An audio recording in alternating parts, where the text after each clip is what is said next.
तीनों स्केल के बारे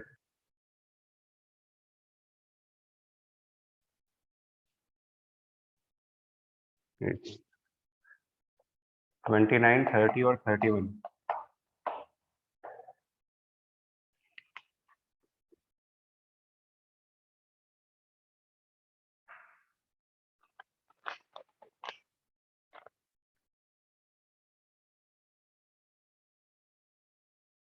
क्या निकालना है 30th वाले में?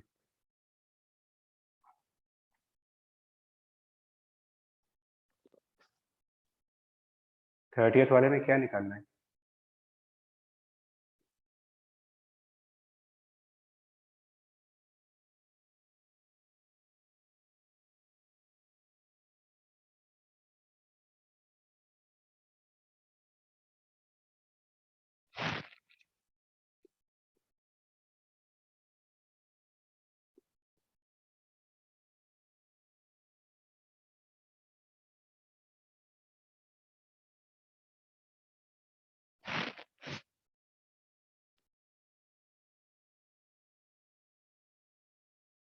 सर 30th वाले में टेप रीडिंग निकालनी है जब दोनों ही 30 डिग्री सेल्सियस पे आ गए।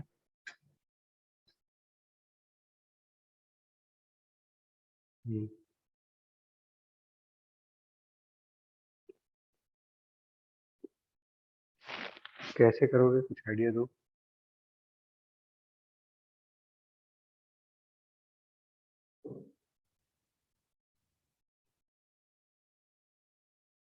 सर दोनों का एक्सपेंशन निकाल लें और फिर सर जितना डिफरेंस आएगा वो सर 90 वाले में ऐड कर दें, सर उससे हो जाए।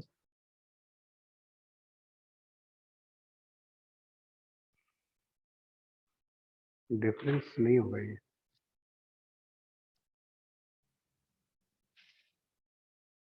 टेप भी तो इंक्रीज करेगा ना सर।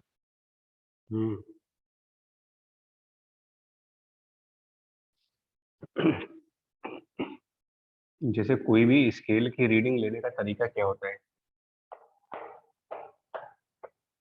स्केल रीडिंग का जनरल प्रोसीजर क्या है? मतलब हम कोई भी स्केल से कैसे नापते हैं कि कोई लेंथ कितनी होगी?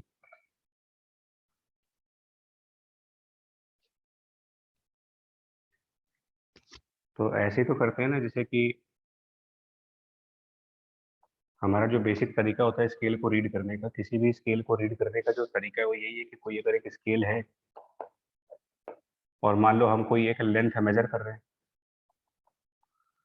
तो वो जिस भी लेंथ को हम मेजर कर रहे हैं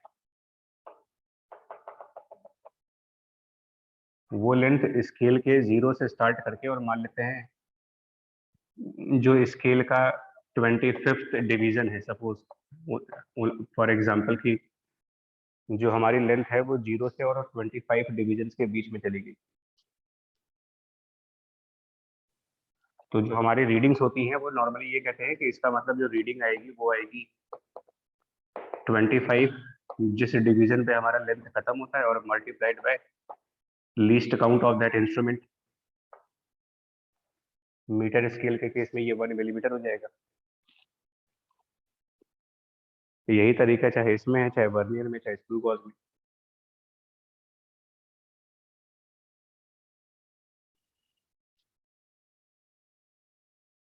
और लीस्ट काउंट कहते हैं दो स्मॉलेस्ट डिविजन्स के बीच में, जो दो स्मॉलेस्ट डिविजन्स हैं उनके बीच में कितना डिस्टेंस होता है।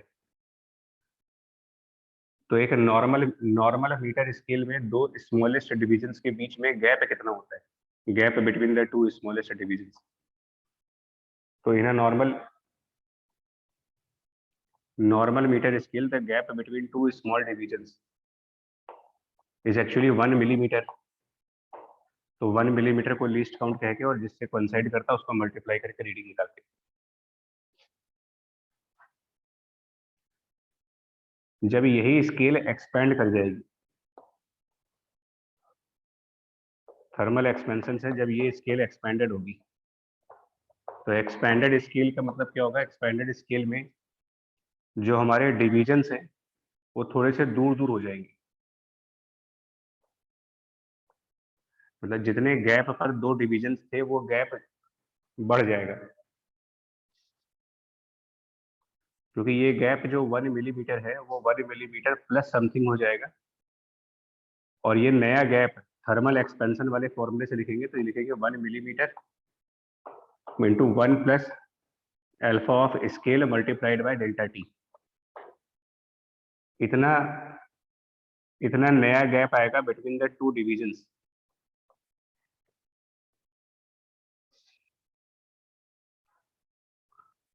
दो डिविजन्स के बीच में ये गैप आएगा। मतलब कि this is the actual gap between divisions, actual gap between the two divisions. But हम इसको रीड अभी भी 1 मिलीमीटर ही करेंगे, क्योंकि स्केल के ऊपर जो प्रिंटिंग होगी, अगर यहाँ पर 3 प्रिंटेड है और यहाँ पर 4 प्रिंटेड है, तो हम लोग तो प्रिंटिंग को देख करके रीड कर लेते हैं। अगर ये 3 है और ये 4 है, इसका मतलब कि 1 मिलीमीटर है। तो एक्चुअल में गैप इतना है, बट इसको रीड करा जाएगा, it will be read as 1 millimetre only. भाई रीडिंग का मतलब पढ़ते हैं ना हम लोग, तो स्केल रीडिंग का मतलब स्केल के ऊपर क्या पढ़ रहे हो, तो जो लिखा होगा वही पढ़ेगी। तभी इसको स्केल रीडिंग्स बोलते हैं कि भैया रीडिंग ऑन स्केल। तो हम स्केल के ऊपर नंबर रीड करते हैं, जो नंबर लिखा है हम वही मान लेते हैं कि 3 और 4 है, इसका मतलब कि 1 मिलीमीटर है ये। जबकि सच्चाई कुछ और है, वो एक्चुअल में 1 मिलीमीटर से ज्यादा है। मतलब जो हम रीड कर रहे हैं, ये हम रीड कर रहे हैं, जबकि एक्चुअल लेंथ ये है। तो इससे एक रिलेशन बन जाता है कि जो एक्चुअल लेंथ होगी, एक्चुअल लेंथ जो ये पूरी क्वांटिटी है, और 1 मिलीमीटर हम रीड कर रहे हैं इसको, तो ये जो 1 मिलीमीटर है इसको अपना रीडिंग बोल सकते हैं। Actual length is the length जो कि हम लोगों ने रीड की, और उसमें 1 plus alpha S delta T multiply कर। ये स्केल्स के केसेस में काम करता है।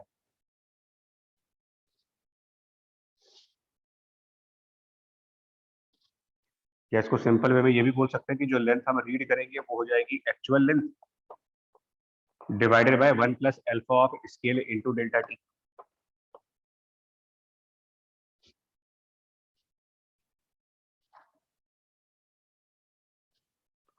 नाउ 30th क्वेश्चन में हम एक्चुअल लेंथ क्या मेजर कर रहे हैं यहाँ पर। क्वेश्चन नंबर 30 में जो एक्चुअल लेंथ मेजरमेंट हो रही है, 90 90 90 नहीं मेजर कर रहे, 90 तो वो 10 डिग्री सेल्सियस पे है।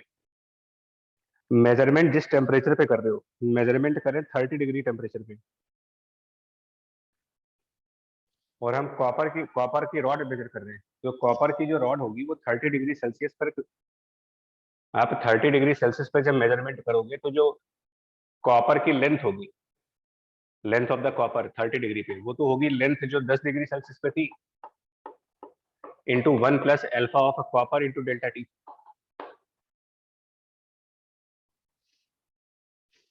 मतलब हम ये हमारा एक्चुअल लेंथ है जिसकी मेजरमेंट करनी थी मेरे को, इसे एक्चुअल लेंथ की मेजरमेंट होनी थी।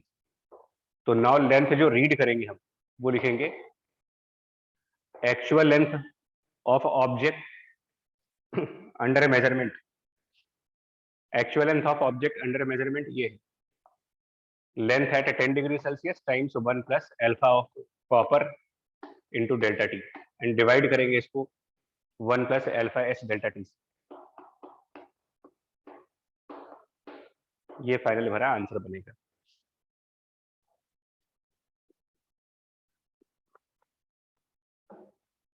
ये पूछा गया कि what would the tape read, reading पूछी गई है कि कितना रीड करेगा उस स्केल से। दोनों के अल्फा दे रखे हैं, स्टील का भी और कॉपर का भी।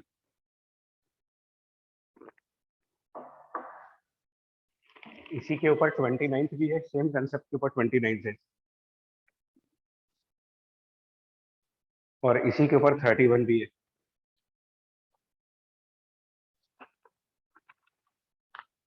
इवन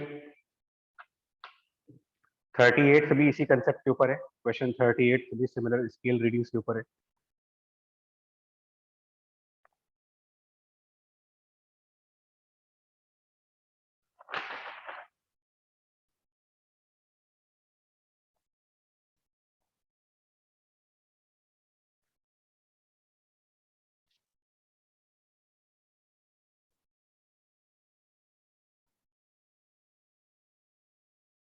ठीक है, हो गया ये?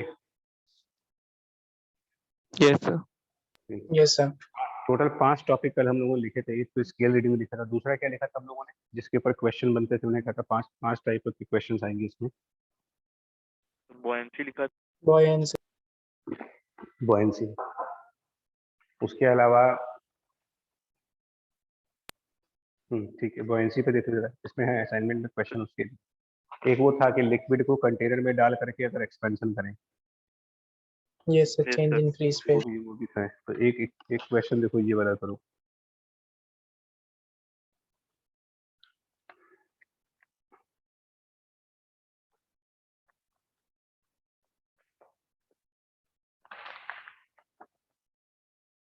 अच्छा, एक और टॉपिक भी है, देखो, एक और बताएं इसके ऊपर। अभी पिछल परसों हमसे किसी ने प्रीवियस ईयर का क्वेश्चन पूछा था। हाँ, तो लेवल 14 नंबर क्वेश्चन देखो, क्वेश्चन नंबर 14 नंबर क्वेश्चन। 14, 17, 14, 17, 16, 14, 17, 16 तीनों वही बॉयंसी वाले टॉपिक पर हैं। एक 22 भी इसी पर है, 22 भी सिमिलर कंसेप्ट है।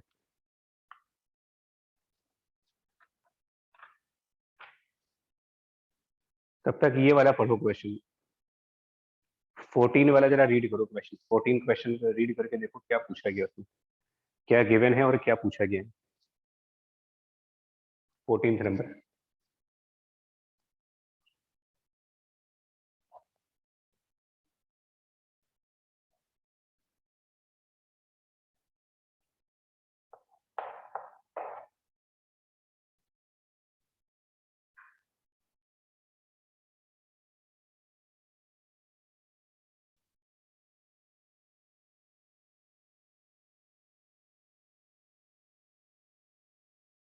अल्फा ऑफ मेटल पूछेंगे।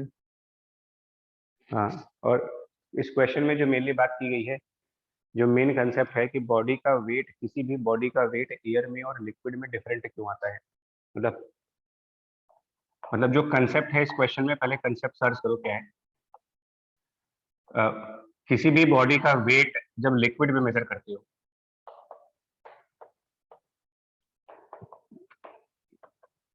तो ये हम लोग ये नहीं कहते कि जो wait of the body liquid में होगा वो उसका एक्चुअल वेट, जो उसका रियल वाला वेट होगा, देखिए mg, और उसमें से बॉयंसी को लेस करना पड़ रहा है। इसको एपरेंट वेट भी बोल देते हैं। Yes sir. और बॉयंसी को आर्किमिडीज प्रिंसिपल से, बॉयंसी आर्किमिडीज के प्रिंसिपल से देखा जाए तो बॉयंसी को बोलते हैं कि it is the weight of liquid displace by the object. तो ये हम लिख सकते हैं m into g minus buoyancy. इसका फॉर्मूला होता है volume into density of liquid into ji.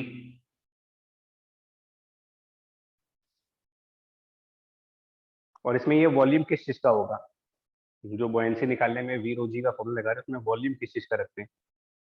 Liquid displace कर दिया। Sir liquid displaced.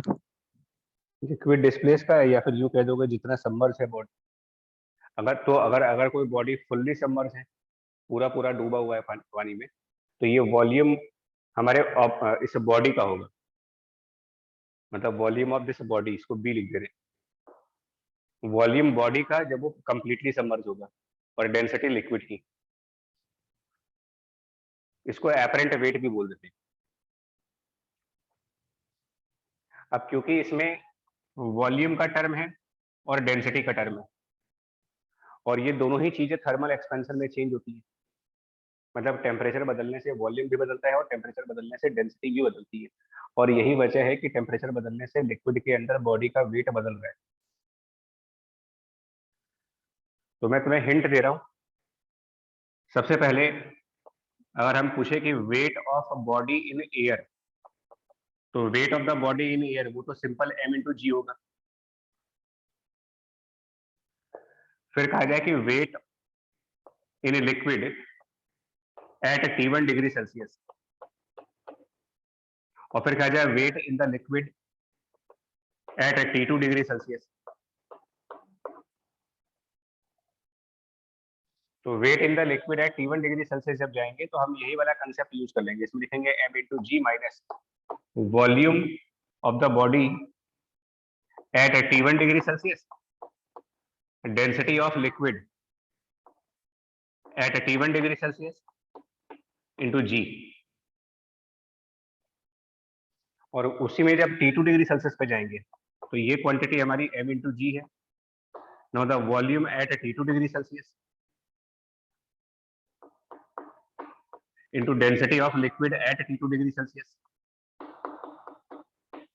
into G। और अगर क्वेश्चन को पढ़ पाओ तो लगभग कुछ ऐसा ही कहा है।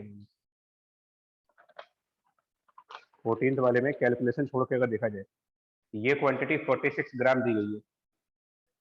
उसके बाद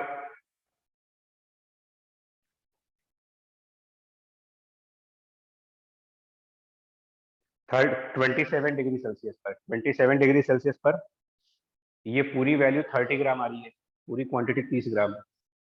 और 42 डिग्री सेल्सियस यानी कि T2 30.5। हाँ, तो कुल मिलाकर के न्यूमेरिकल हम नहीं करेंगे। न्यूमेरिकल मतलब आपको सिर्फ तरीका बताएंगे करने का। बाकी इसमें एक टर्म और है स्पेसिफिक ग्रेविटी, उसकी भी डेफिनेशन पता होनी चाहिए कि इसकी स्पेसिफिक ग्रेविटी किसको कहा जाता है। तो रेशियो ऑफ डेंसिटी बोलते हैं उसको, स्पेसिफिक ग्रेविटी होती है और density of the material upon the density of water. या यूं कह लीजिए कि स्पेसिफिक ग्रेविटी में अगर 1000 मल्टीप्लाई कर दें तो उस मटेरियल की डेंसिटी आ जाती है। बाकी इनमें जो रिलेशन लगाओगे volume at T1 and volume at T2, इन दोनों के बीच में रिलेशन, तो इसके लिए लिखेंगे volume at T2 degree Celsius will be equal to the volume at T1 degree Celsius into 1 plus जो कोफिशिएंट ऑफ वॉल्यूम एक्सपेंशन होगा। और वॉल्यूम में एक्सपेंशन सॉलिड का हो रहा है क्योंकि ये वॉल्यूम सॉलिड का है, तो सॉलिड का एक्सपेंशन देखेंगे। यानी यहाँ पर 3 अल्फा लिखेंगे, वॉल्यूम कोफिशिएंट 3 अल्फा लिख सकते हो किसी भी सॉलिड के लिए। और डेल्टा टी हमारा ये हो जाएगा T2 माइनस T1। और डेंसिटी वाला टर्म जो है, डेंसिटी लिक्विड को बिलोंग कर रही है, तो density at T2 degree Celsius will be written as density at T1 degree Celsius. And यहाँ पर 1 माइनस इसमें coefficient of volume expansion of liquid रखोगे।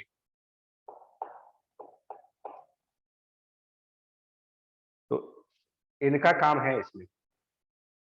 और तरीका ये होगा इसमें कि mg को आप लेफ्ट साइड पे ट्रांसफर कर दो। इसमें mg को लेफ्ट साइड ट्रांसफर करके दोनों इक्वेशंस को डिवाइड कर दो,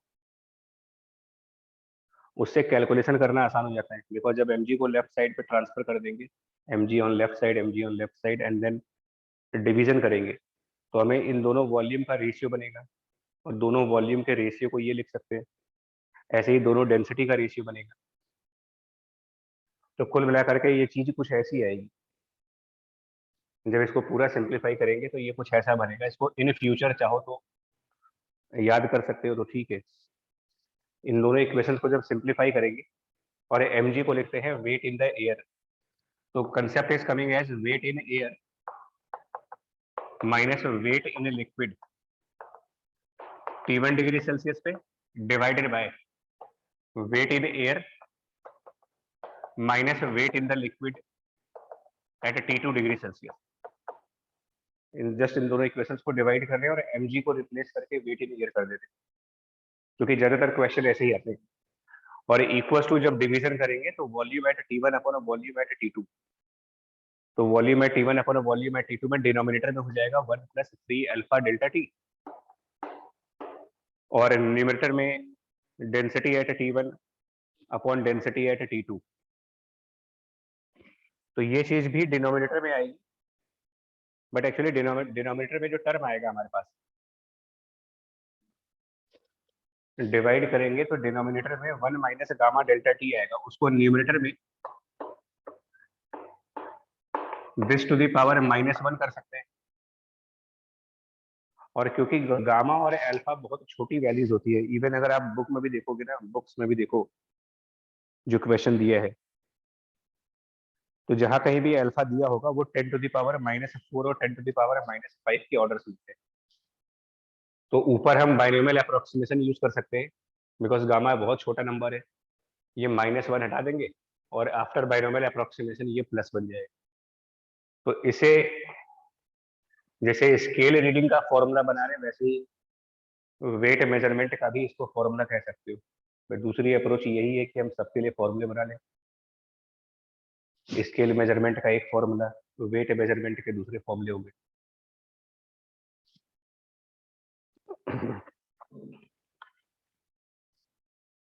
सर ये सिर्फ लिक्विड के केस में काम करेगा? लिक्विड में ही होगा, बॉयंसी का कंसेप्ट है ना। Yes sir. दो तरीके देखो, या तो प्रोसेस समझो और प्रोसेस नहीं समझना है तो इसको याद करके जाओ। अब जैसे क्या होता है कि जिसको याद होगा वो फटाफट क्या काम करेगा, यहाँ रख देगा 46, यहाँ रख देगा 30, यहाँ फिर 46, यहाँ 30.5, तो LHS इजीली हो गया। और इधर की तरफ इसमें लिक्विड का एक्सपेंशन कोफिशिएंट तो दिया नहीं है भाई। यस हमें दिया। Yes sir. वो मिसिंग है, या तो हम इसको ये मान लें कि लिक्विड नहीं एक्सपेंड हो रहा है, नहीं दिया है तो यही मान लेते हैं कि ठीक है गामा L 0 होगा। फिर एक्चुअली ये तो हमसे मिस हो गया होगा, क्वेश्चन लिखने में मिस हो गया होगा, देना चाहिए। इधर देखो, जैसे 22 वाला देखो, हाँ 22 वाले क्वेश्चन को देखोगे तो दिख जाएगा ये 22 भी ऐसे ही है। उसमें ये वैल्यू 50 ग्राम दी गई है, 50 ग्राम इन एयर। उसके बाद 25 डिग्री सेल्सियस पर ये 45 ग्राम हो गया, फिर 100 डिग्री सेल्सियस पर ये 45.1 हो गया, ये अभी भी 50 रहेगी। इसमें coefficient of cubicle expansion of liquid यानी गामा L निकालना है, और लीनियर एक्सपेंशन ऑफ मेटल यानी कि अल्फा दिया हुआ है। तो ये क्वेश्चन कंप्लीट है।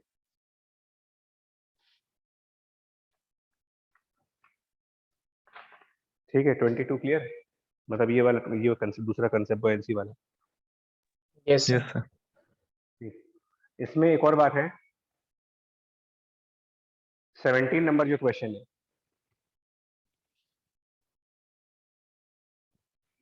17 नंबर क्वेश्चन में वो भी बॉयंसी से रिलेटेड है। 17 नंबर क्वेश्चन में एक बार जरा पढ़ो पहले, लैंग्वेज, उस पर लैंग्वेज पकड़ो पहले, लैंग्वेज में क्या लिखा जाता है, मतलब इन क्वेश्चन की लैंग्वेज कैसी होती है।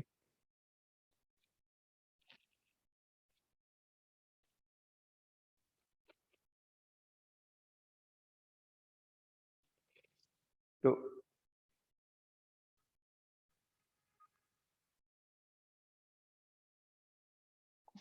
इसमें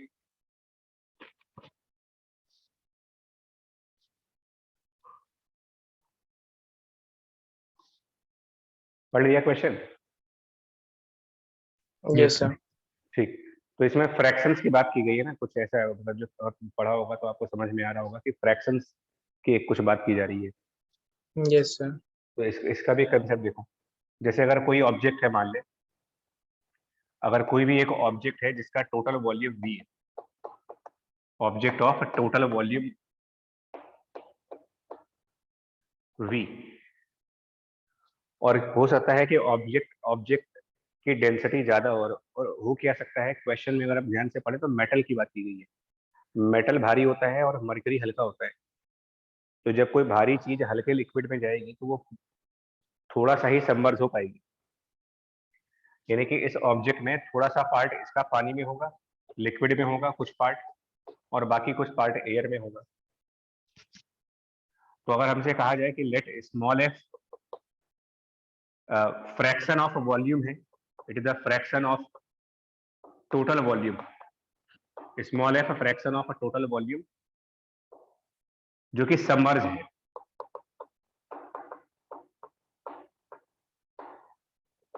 मतलब अगर कैपिटल V इसका कंप्लीट वॉल्यूम है तो उसका F फ्रैक्शन पानी के नीचे है।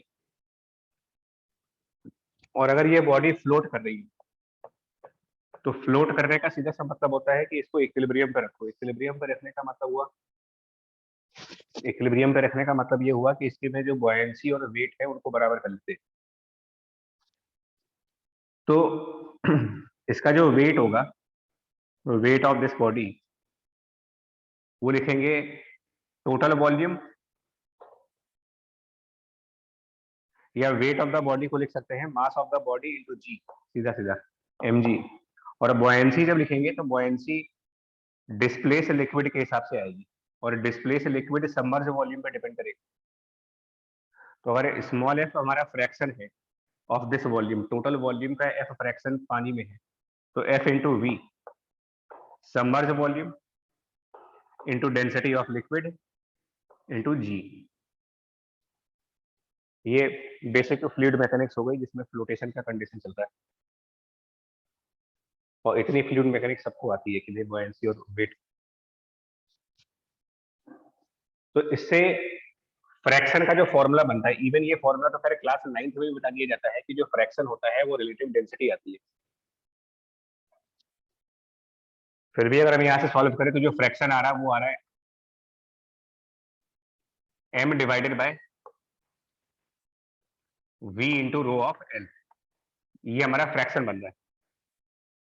इसको फ्लूइड मैकेनिक्स में भी यूज किया जा सकता है कि अगर m मास की बॉडी, अगर m मास की बॉडी जिसका टोटल वॉल्यूम v है, और m by V mass of a body upon the volume of a body, mass by volume, इसको ये भी कह सकते हो कि तो डेंसिटी ऑफ द बॉडी है and divided by density of liquid. बहुत ही फेमस इक्वेशन है ये, क्लास 9th से ही इंट्रोड्यूस कर देते हैं कि जो सबमर्ज फ्रैक्शन होता है वो ऑब्जेक्ट का डेंसिटी अपॉन लिक्विड का डेंसिटी होता है। और क्योंकि डेंसिटी में टेम्परेचर का डिपेंडेंसी है, टेम्परेचर बढ़ाने पर थर्मल एक्सपेंशन में डेंसिटी चेंज होती है। तो थर्मल एक्सपेंशन में जब ये डेंसिटी बदल जाएगी, ये डेंसिटी बदल जाएगी, तो ऑब्वियसली फ्रैक्शन भी चेंज कर जाएगी। तो बेसिक से चले तो हमको ये रिजल्ट याद करना पड़ेगा, दैट फ्रैक्शन इज मतलब पूरे वॉल्यूम का कितना फ्रैक्शन सबमर्ज है, वो बहुत सिंपल सा होता है, ऑब्जेक्ट का डेंसिटी डिवाइडेड बाय लिक्विड का डेंसिटी। अब इसी को अगर हम T1 डिग्री सेल्सियस पे करेंगे, तो T1 डिग्री सेल्सियस पर अगर हमारा फ्रैक्शन F1 है तो हम कहेंगे density of the body T1 degree Celsius पर divided by density of liquid at T1 degree Celsius.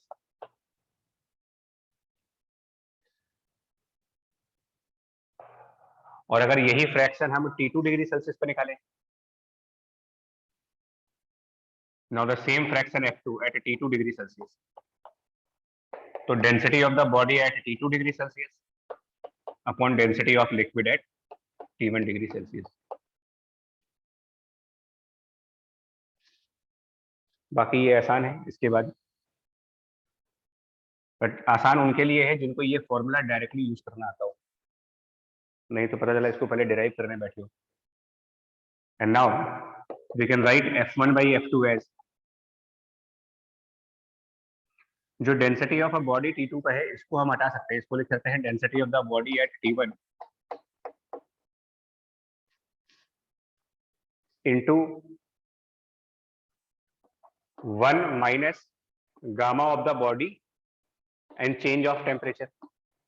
और इसी तरीके से density of liquid eight, sorry ये T2 हो गया यहाँ पर, density of liquid at T2, इसको भी लिखेंगे density of liquid at T1 and 1 minus gamma of liquid into delta T.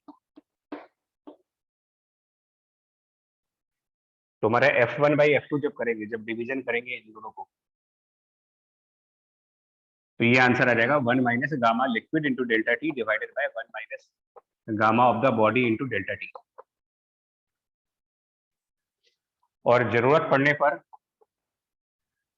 इनको पलट भी सकते हैं,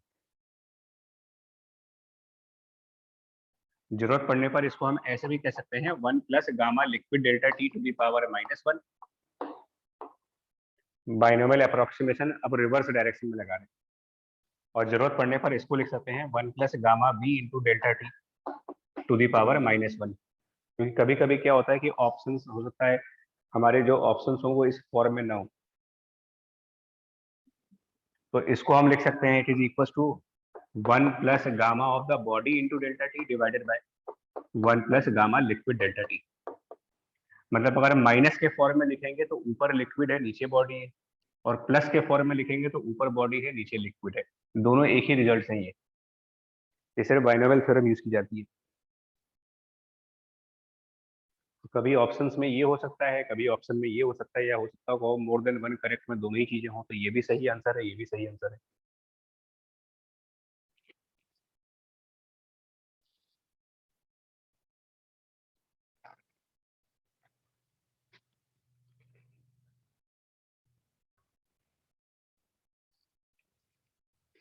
तो कुछ आप जल्दी जल्दी बताते जाओ, क्योंकि आज टॉपिक पूरा करना है इसे।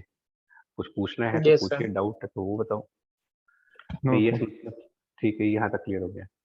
Yes sir. ठीक, तो तीसरा पॉइंट हो गया। चौथा, Yes, sir. ठीक है, इसको हटा दो, लिख लो फिर हटा।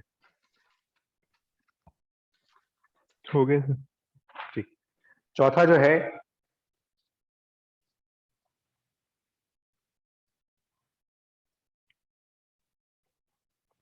और यही सब आएगा, इसकी भी गारंटी दे रहा हूँ तुम्हें कि जो इस असाइनमेंट में क्वेश्चन है मेंस में यही आना चाहिए, क्योंकि इसमें हम लोगों ने लगभग वो सारी वैरायटी ऐड की हुई है जिसके क्वेश्चन आते हैं।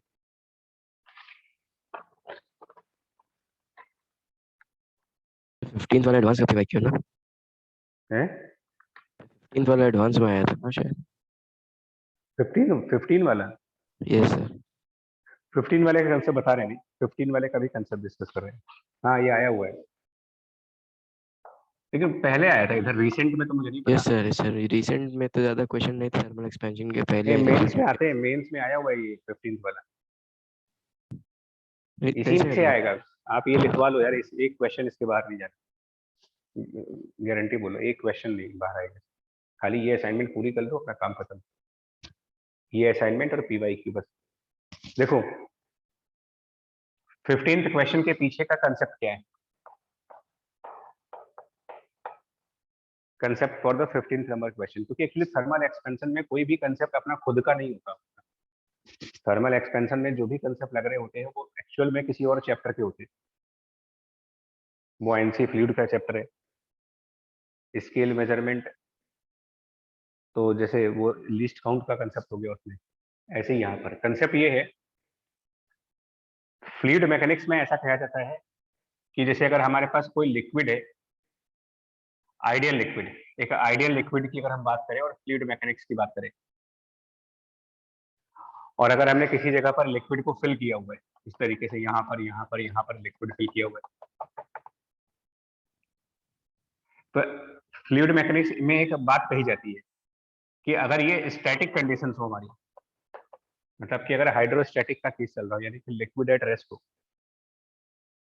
लिक्विड एट रेस्ट हो, तो कोई भी दो पॉइंट्स अगर आप, जैसे इधर एक पॉइंट और इधर एक पॉइंट, अगर हम दो पॉइंट्स चूज करें जो एक ही हॉरिजॉन्टल लेवल पे आते हैं, that 2 points of the same horizontal level, कोई भी दो पॉइंट्स अगर आप चूज कर लें जो एक हॉरिजॉन्टल लेवल पे हो, और वो दोनों पॉइंट्स सेम डेंसिटी के हो, मतलब जो डेंसिटी लिक्विड की यहाँ पर है वही डेंसिटी लिक्विड की यहाँ भी,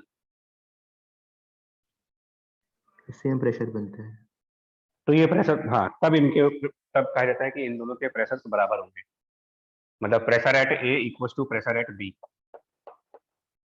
कंडीशंस क्या क्या लगाई गई है इसके ऊपर, ए और बी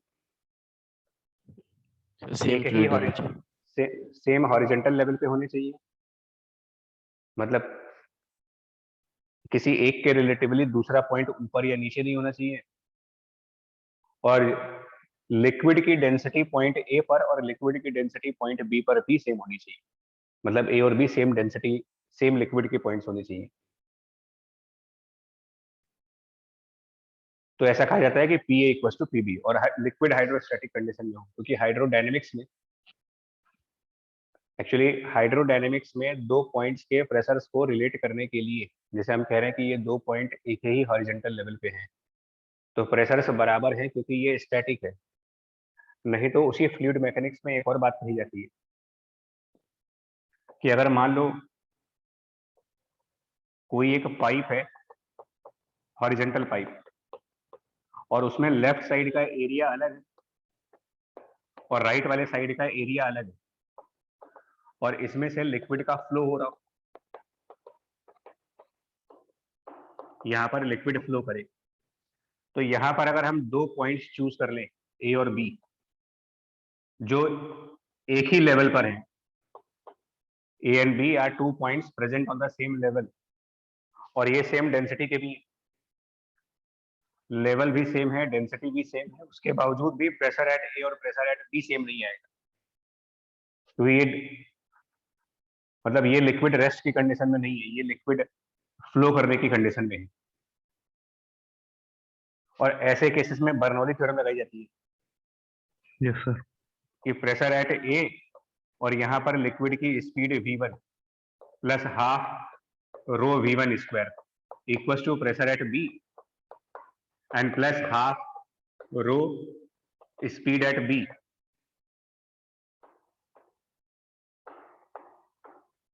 और उसके अलावा v1 v2 को रिलेट करने के लिए एक और इक्वेशन बनाते हो जो एरिया से बनती है, continuity equation, a1 v1 equal to a2 v2।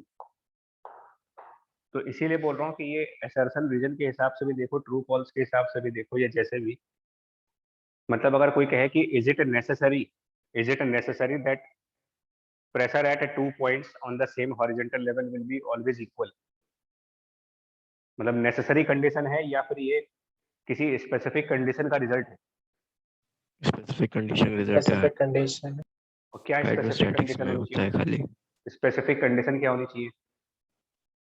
तो लिक्विड रेस्ट में होना चाहिए और फिर वो दोनों पॉइंट्स सेम लेवल पे और लिक्विड की डेंसिटी मतलब सेम होनी चाहिए थ्रू आउट। नहीं, इवन अगर लिक्विड मोशन में भी है तो भी इस बात की पॉसिबिलिटी बन रही है कि पी और पी भी बराबर हो, अगर यहाँ का क्रॉस सेक्शनल एरिया और यहाँ का क्रॉस सेक्शनल एरिया सेम हो जाता। Yes yes sir. देखिए बर्नौली फंडामेंटल है, एक्चुअली ए और बी पर भी बर्नौली ही लगा हुआ है, only difference is that v1 is also 0 and v2 is also 0। तो ये जो P A equal to P B आप कर रहे हो, ये एक्चुअल में कंसिक्वेंस ऑफ बर्नौली थ्योरम।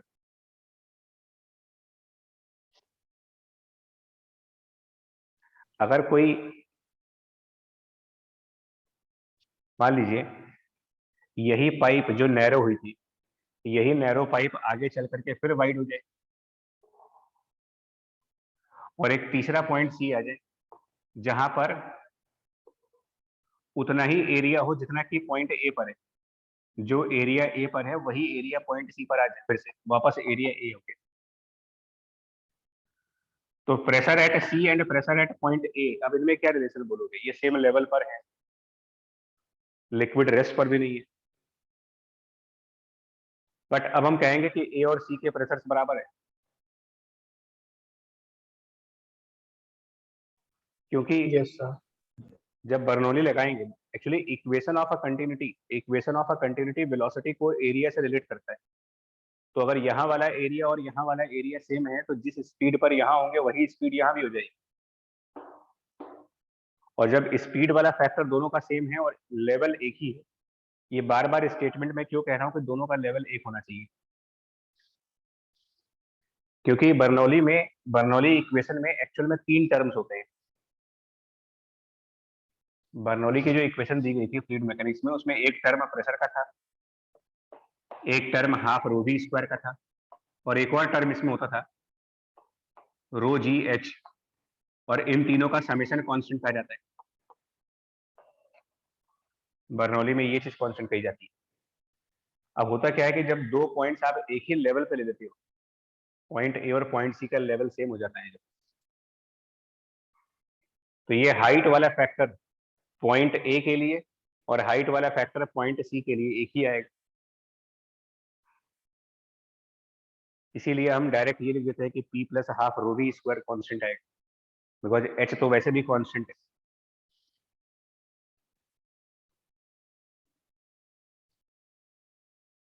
आई बात समझ में आता है? Yes Yes, sir. Yes sir. यही कंसेप्ट लगना है इसमें। और उसके अलावा फ्लूइड मैकेनिक्स में अगर आप बर्नौली को समझ जाओगे तो ये जितने प्रेशर वेरिएशंस वाले क्वेश्चंस होते हैं कि कौन सा प्रेशर ज्यादा है कौन सा कम है, बेटर मेथड यही होता है कि आप बर्नौली इक्वेशन से देखिए, सबसे बढ़िया मेथड। जैसे यहाँ पर भी, इवन इसमें भी, जैसे लिक्विड्स में क्या होता है कि लिक्विड में हम ये वाला कंसेप्ट पढ़ते हैं कि अगर मान लो टॉप सरफेस का प्रेशर P नॉट है, तो इससे H डिस्टेंस नीचे जाने पर, H डिस्टेंस जब नीचे जाते हो तो यहाँ का प्रेशर P बन जाता है यहाँ पर, और इन दोनों में कुछ रिलेशंस आते हैं। तो वो रिलेशंस भी आप पढ़ते हो कि that pressure at this point will be initial point का pressure P naught plus density of liquid into G into H। एक ये वेरिएशन वाला कंसेप्ट भी आता होगा कि जैसे जैसे लिक्विड में नीचे जाते हैं प्रेशर की वैल्यू बढ़ती जाती है, प्लस रो GH करते जाते हैं।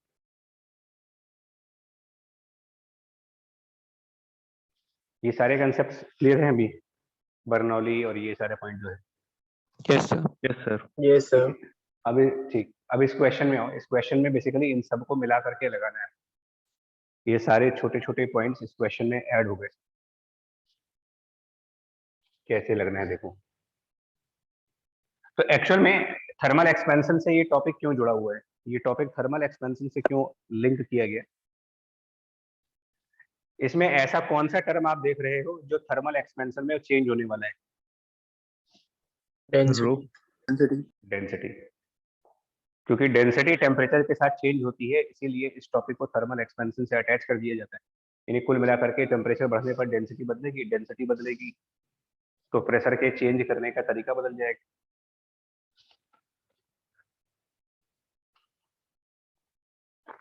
तो अब इसमें जिस तरीके का ये फिगर बनाया हुआ है, ऐसे करके कुछ ट्यूब दी गई है, फिर ऐसे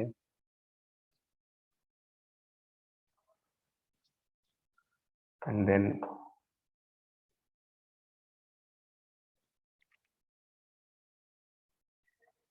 ऐसे करके। कंप्लीट फिगर नहीं बनाएंगे, बट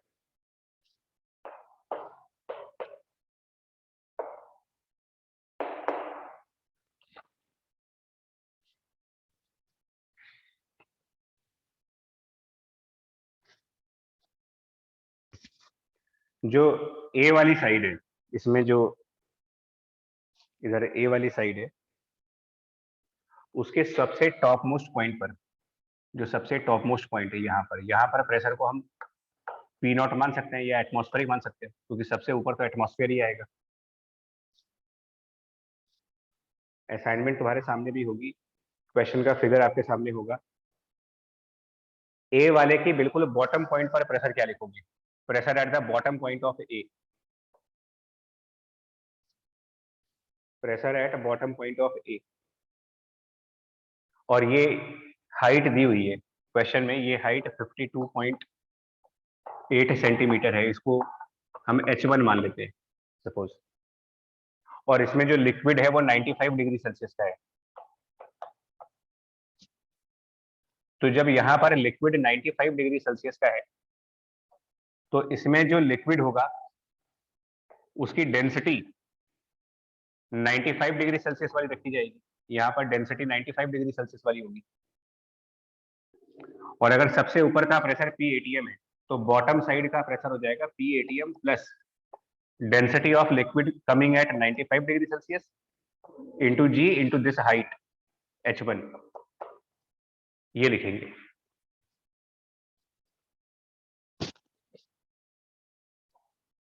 लेकिन इसके साइड वाली जो ट्यूब है, ये बी वाली, इसमें जो लिक्विड है वो 5 डिग्री सेल्सियस पे है। यानी यहाँ पर जो लिक्विड है उसकी डेंसिटी 5 डिग्री सेल्सियस वाली है। और 5 डिग्री सेल्सियस वाली डेंसिटी और 95 डिग्री सेल्सियस वाली डेंसिटी सेम नहीं होगी।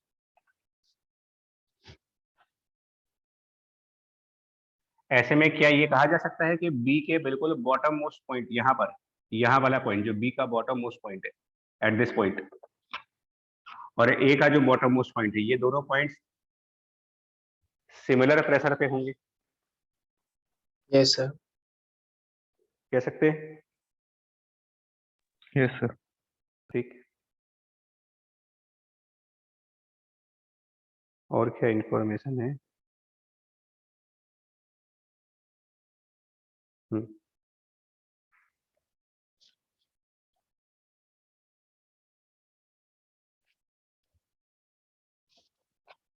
और बी के टॉप मोस्ट पॉइंट पे जाएं, अगर बी के टॉप मोस्ट पॉइंट यहाँ पर, pressure at this point, B के टॉप मोस्ट पॉइंट पर, देखो हम लोग एक अप डाउन थ्योरी लगाते हैं। लिक्विड्स में एक थ्योरी होती है up and down theory. Up and down theory क्या होती है? ये खास तौर पे इस टाइप के apparatus में काम करती है। इस टाइप के सेटअप में आप एक जगह से स्टार्ट करो, तो हमने स्टार्ट किया PATM से। देखिए अप डाउन थ्योरी किसको बोल रहे हैं? We start from this point, down, down गए तो प्रेशर में ऐड कर दो,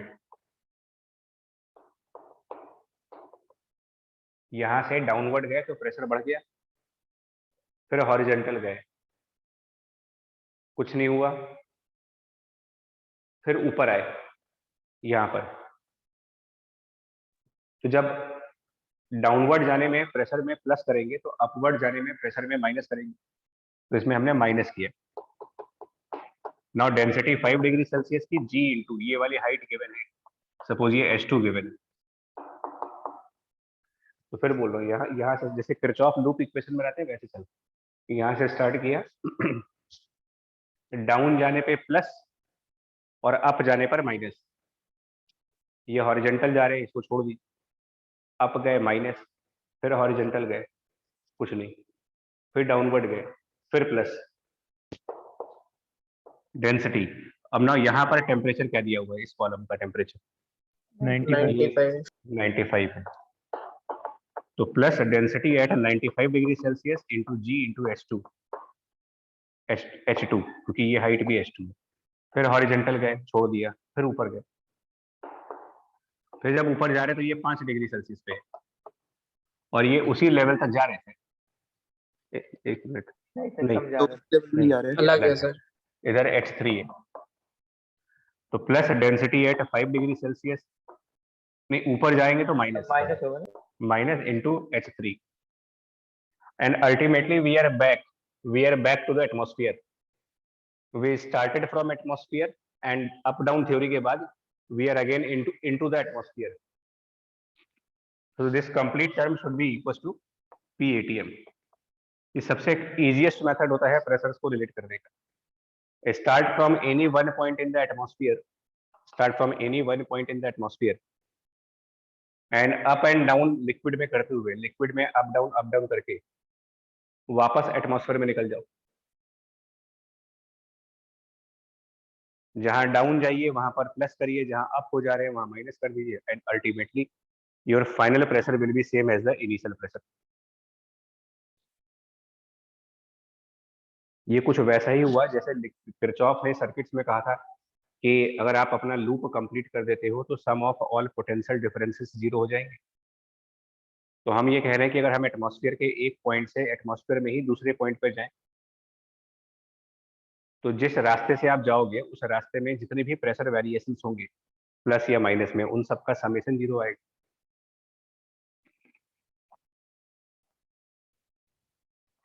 बाकी क्या काम करोगे इस इक्वेशन में कि जो डेंसिटी एट 5 डिग्री सेल्सियस है इसको हम लिखेंगे density at 0 degree Celsius into 1 minus gamma into change of temperature is 5, और डेंसिटी एट 95 डिग्री सेल्सियस को लिख सकते हैं density at 0 degree Celsius and 1 minus gamma into 95।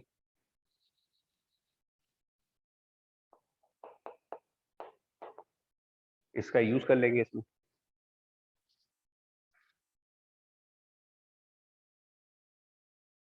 Zero सेक लिखने का फायदा ये होगा एक्चुअल में PATM और PATM कैंसिल आउट कर जाएंगे। अगर इसको उधर लेफ्ट साइड पे ट्रांसफर करते तो जीरो हो जाएगा, और अगर इन सब में हम density zero density zero density zero density zero लाए तो वो भी चीज कैंसिल आउट कर जाएगी। सर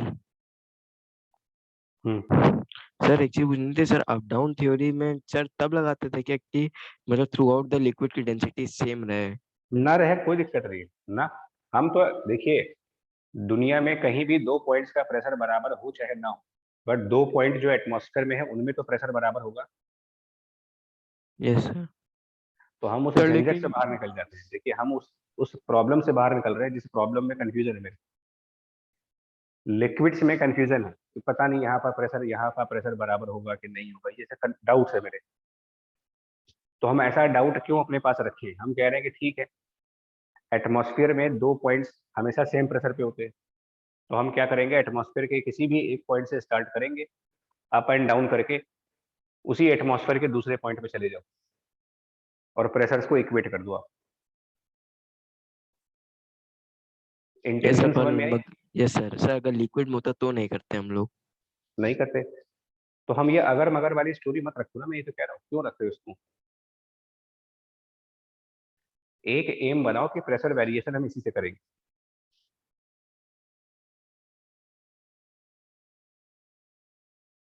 सर जो बॉटम वाले पॉइंट्स का प्रेशर सेम कर दिया तो वहां पे भी तो डेंसिटी अलग थी। हाँ, तो ये तो यहाँ से यहाँ तक की बात करो ना आप, इस पॉइंट से इस पॉइंट तक। Yes sir.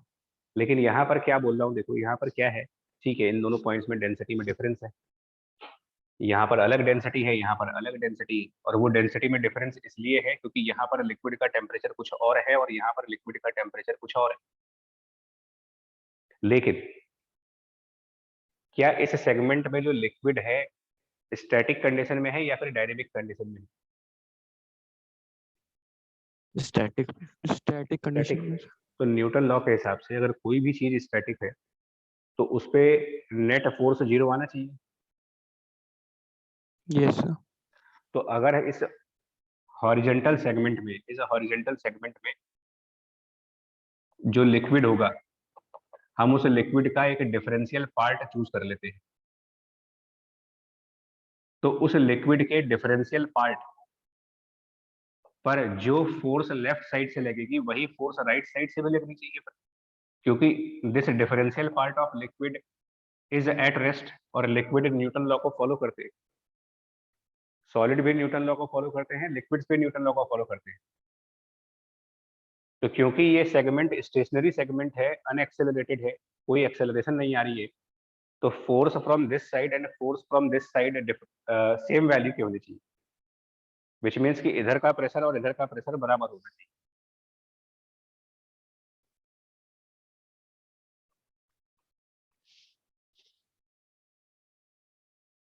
नहीं ये बात समझ में? यस सर समझ गया।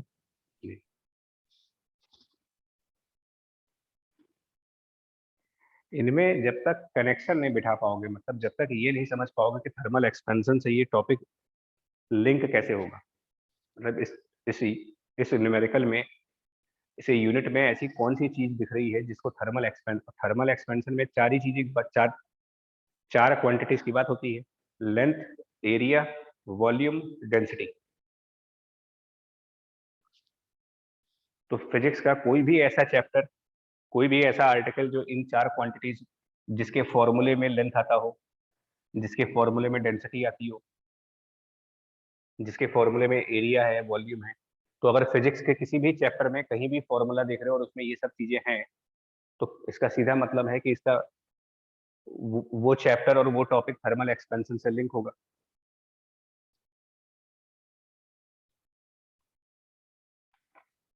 अब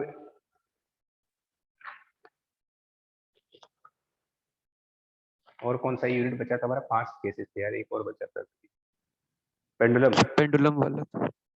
और तो चेंज एक इन और। रोटेशनल स्पीड है। हाँ रोटेशन स्पीड वाली। ठीक ठीक ठीक ठीक ठीक, समझ गए। तो पेंडुलम वाले क्वेश्चन पहले दिखा दे कौन सा है इसमें से, एक मिनट को। हाँ ये है, पेज नंबर 40 पे जाओ, सॉरी ये सबसे लास्ट वाला पेज जो है, लास्ट वाले पेज में 40, क्वेश्चन नंबर 40, लास्ट पेज पे 40 number question. A clock with an iron pendulum keeps correct time at 20.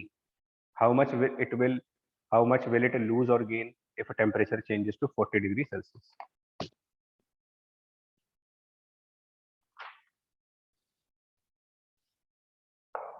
देखिए, वर्किंग ऑफ पेंडुलम क्लॉक का कंसेप्ट बताएं पहले तो। अच्छा, जो डिस्कशन कर रहा हूँ ये डिस्कशन इस चैप्टर के बियॉन्ड भी चल रही है, थोड़ा थोड़ा फ्लूइड मैकेनिक्स पे छोटे छोटे फॉर्मूला तो रिवाइज हुई थे। वर्किंग ऑफ पेंडुलम क्लॉक, इस क्वेश्चन को बाद में करेंगे, पहले आप इसका बेसिक कंसेप्ट बताओ। जितनी पेंडुलम वाली घड़ियां होती है, पेंडुलम वाली घड़ी, उनके वर्क करने का प्रिंसिपल क्या है?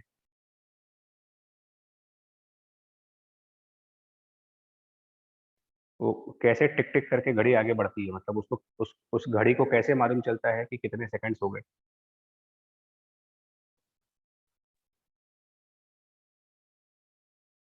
तो देखिए, इनकी इंटरनल सेटिंग्स की जाती है, मतलब एक तरीके से इंटरनल मैन्युफैक्चरिंग कर दो। जब घड़ी बनाई जाती है तो उनको इंटरनली उनमें सेटिंग्स डाली जाती है, और वो सेटिंग्स इस तरीके से डाली जाती है कि जैसे ही उस पेंडुलम का एक ऑसिलेशन कंप्लीट हो,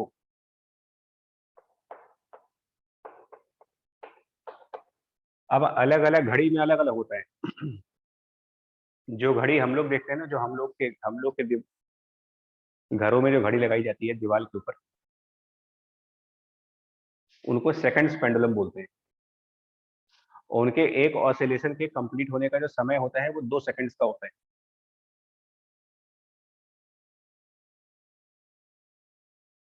तो जैसे ही एक ऑसिलेशन कंप्लीट होगा, जितना भी उसके टाइम पीरियड होगा, clock moves forward by capital T seconds, जिसमें कैपिटल टी उसके पेंडुलम का टाइम पीरियड है, जो नॉर्मली 2 सेकंड्स का होता है। तो घड़ी की सुई जब एक एक सेकंड आगे बढ़ रही होती है, तो एक्चुअली 1 सेकंड अगर हमारी घड़ी की जो निडल है अगर वो 1 सेकंड आगे बढ़ी है, तो इसका मतलब उस घड़ी के अंदर जो पेंडुलम है उसका आधा ऑसिलेशन हुआ। भी पूरा ऑसिलेशन हो जाने पर 2 सेकंड आगे बढ़ जाती है वो। और ये सब मैन्युफैक्चरिंग पार्ट है।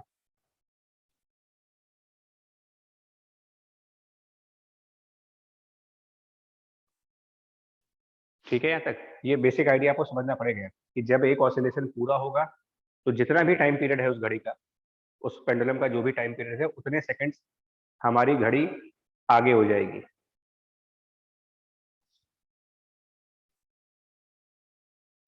तो मान लीजिए जो हमारा करेक्ट पेंडुलम है, सपोज दैट जो करेक्ट पेंडुलम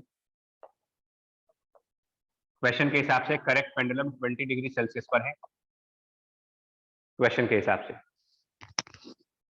जिसका क्या मतलब हुआ, that pendulum is correct at 20 degree Celsius. इस लाइन का मतलब ये हुआ कि जैसे ही एक ऑसिलेशन कंप्लीट होगा, एक ऑसिलेशन पूरा, तो हमारी घड़ी में जो समय होगा, टाइम जो घड़ी दिखाएगी आपको, टाइम शोन बाय क्लॉक, वो फॉरवर्ड हो जाएगा, मूव फॉरवर्ड बाय, भाई एक ऑसिलेशन पूरा होगा तो घड़ी में जो समय दिख रहा होगा वो समय आगे बढ़ जाएगा, और कितना आगे बढ़ जाएगा, जितना इस पेंडुलम का टाइम पीरियड होगा, तो it will move forward by 2 pi root of length at 20 degree Celsius divided by G. But जब आप इसी पेंडुलम को, सेम पेंडुलम, अगर हमने मान लो 40 डिग्री सेल्सियस पर यूज किया है या किसी और टेम्परेचर पर, तो नाउ वन ऑसिलेशन, एक ऑसिलेशन जब कंप्लीट होगा, एक ऑसिलेशन जब कंप्लीट होगा, तो वो घड़ी कितना आगे बढ़ेगी, कितने सेकंड्स आगे बढ़ेगी? तो एक ऑसिलेशन कंप्लीट होगा इन एक्चुअल टाइम ऑफ, एक ऑसिलेशन कंप्लीट होगा in the actual time 2 pi root of length at 40 degree Celsius by g. Thermal expansion की वजह से एक ऑसिलेशन कुछ अलग टाइम में पूरा होगा। ये एक्चुअल है और ये हमें और आपको पता है, मशीन को नहीं मालूम ये बात। घड़ी एक मशीनरी है, मशीन को क्या मालूम है कि एक्सपेंशन हुआ क्या हुआ। उसकी तो कैलिब्रेशन की गई। कैलिब्रेशन का मतलब उसके अंदर सेटिंग्स बनाई गई हैं कि जैसे ही तुम्हारा एक ऑसिलेशन पूरा हो, सुई उतनी ही आगे बढ़नी चाहिए जितना बढ़ने के लिए घड़ी को सेट किया गया था। जैसे 20 डिग्री सेल्सियस पर हमने घड़ी बनाई, तो 20 डिग्री सेल्सियस पर जब हमने घड़ी अपनी मैन्युफैक्चर की होगी, तो उस घड़ी के अंदर हमने एक सेटिंग डाली हुई है कि जब भी उसका एक ऑसिलेशन पूरा होगा, घड़ी की जो सुई होगी वो इतने इतने सेकंड्स आगे चली जाएगी। इतने सेकंड्स। 40 डिग्री सेल्सियस पर एक ऑसिलेशन के पूरा होने का टाइम कुछ और है, बट जो क्लॉक है, क्लॉक टाइम, वो अभी भी आपका कितना आगे बढ़ेगा, it move forward by 2 pi root of L20 by g. क्योंकि घड़ी को क्या मालूम है, घड़ी की तो सेटिंग, वो तो अपनी सेटिंग के हिसाब से चल रहा है। उसके अंदर एक कमांड सेट किया गया है, कंप्यूटर के तरीके से एक कमांड सेट है कि जैसे ही तुम्हारा एक ऑसिलेशन पूरा हो, तुम इतना टाइम आगे बढ़ जाना। अब उसको क्या मालूम कि एक ऑसिलेशन कितनी देर में पूरा हो रहा है। तो एक्चुअल टाइम कुछ और हुआ, लेकिन घड़ी हमारी कुछ और दिखा रही है। और इनफैक्ट ये ज्यादा होगा, actual time is more because length 40 degree Celsius पे ज्यादा हो जाएगी।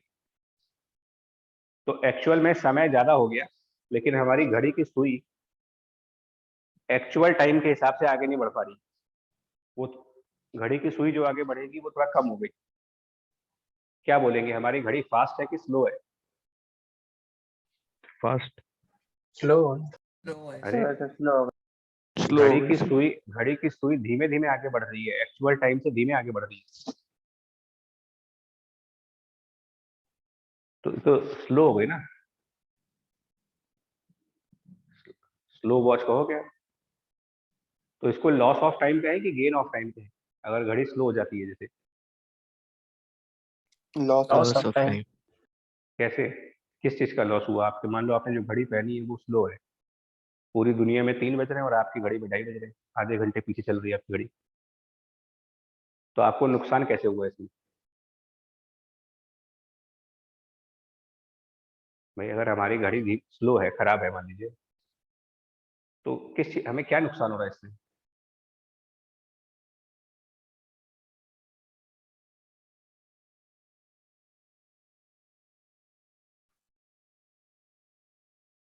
हो सकता है फायदा हो।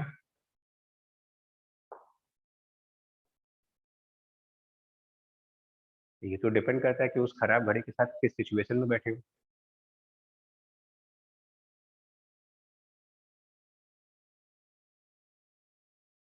नहीं, फ्रेम पे नहीं डिपेंड करेगा कि आपका नुकसान या फायदा, इस पर नहीं डिपेंड करेगा। Yes sir. Yes sir.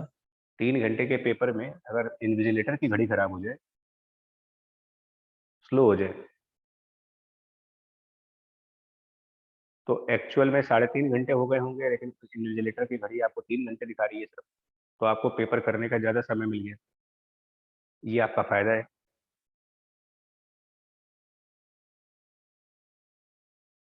But अगर आपकी घड़ी खराब हो जाए, आपकी घड़ी स्लो चल रही है और आप टाइम अपनी घड़ी से देख रहे हो, और आपकी घड़ी स्लो चल रही है मतलब कि 3 घंटे पूरे होने वाले हैं, लेकिन आपकी घड़ी दिखा रही है अभी 2.5 घंटा हुआ सर, जबकि एक्चुअल में 3 घंटे हो चुके हैं। अब इन्विजिलेटर आ गया आपकी कॉपी लेने के लिए, अब आपका फायदा हुआ नुकसान हुआ? नुकसान। फिर नुकसान। तो नुकसान फायदा रिलेटिव टर्म है ना, आप कैसे बताओगे? मतलब उस घड़ी को यूज कौन कर रहा है, किन कंडीशंस में यूज कर रहे हैं, तो ऐसे बता पाना टफ होता है कि लॉस है कि गेन है।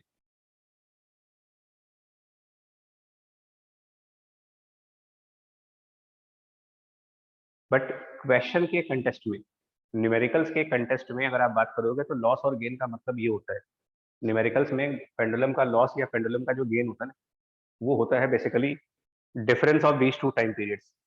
इन दोनों टाइम पीरियड्स का डिफरेंस निकाल दीजिए, इसको लॉस बोलते हैं।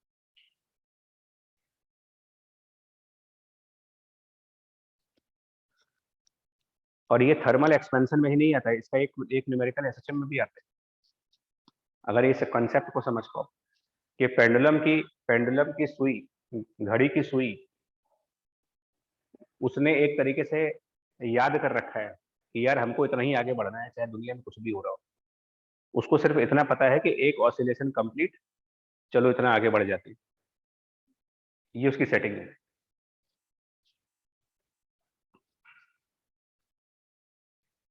तो लॉस और गेन अगर हम इस क्वेश्चन के हिसाब से बात करेंगे ना, तो इस क्वेश्चन के हिसाब से लॉस और गेन ये होगा हमारा।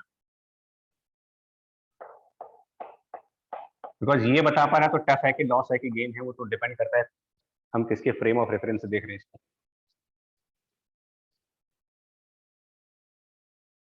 तो ये बेसिकली इनका डिफरेंस निकालो यार, 2 pi root of L at 40 degree Celsius by g minus 2 pi root of L at 20 degree Celsius at जी।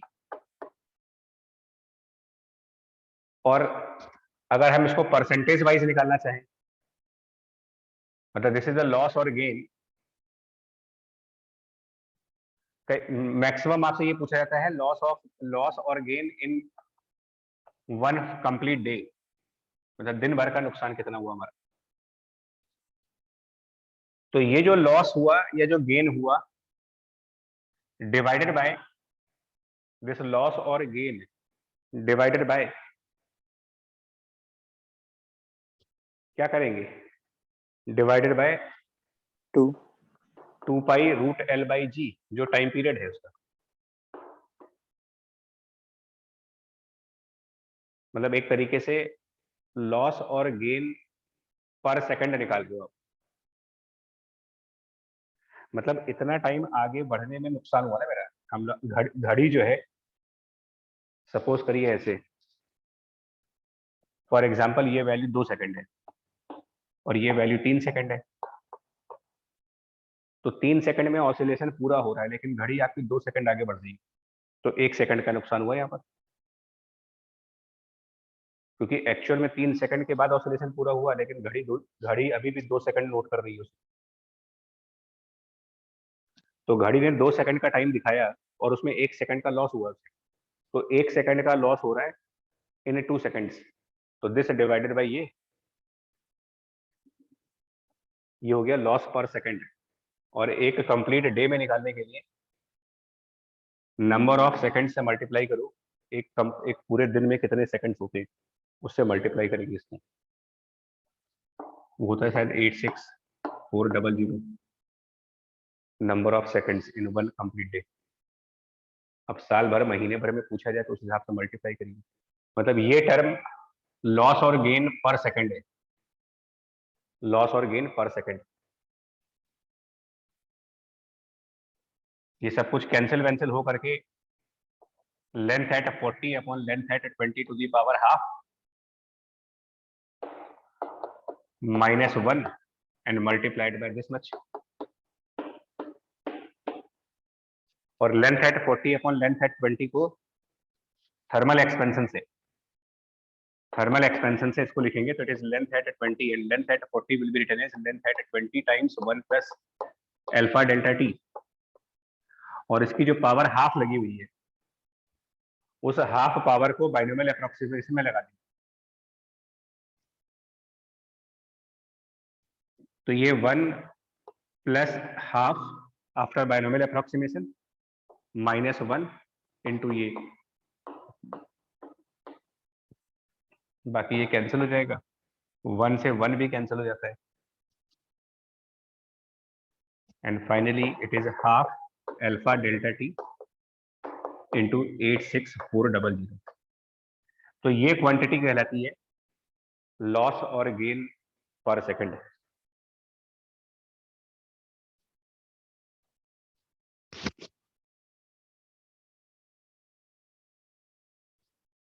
देखो जल्दी इसको भी।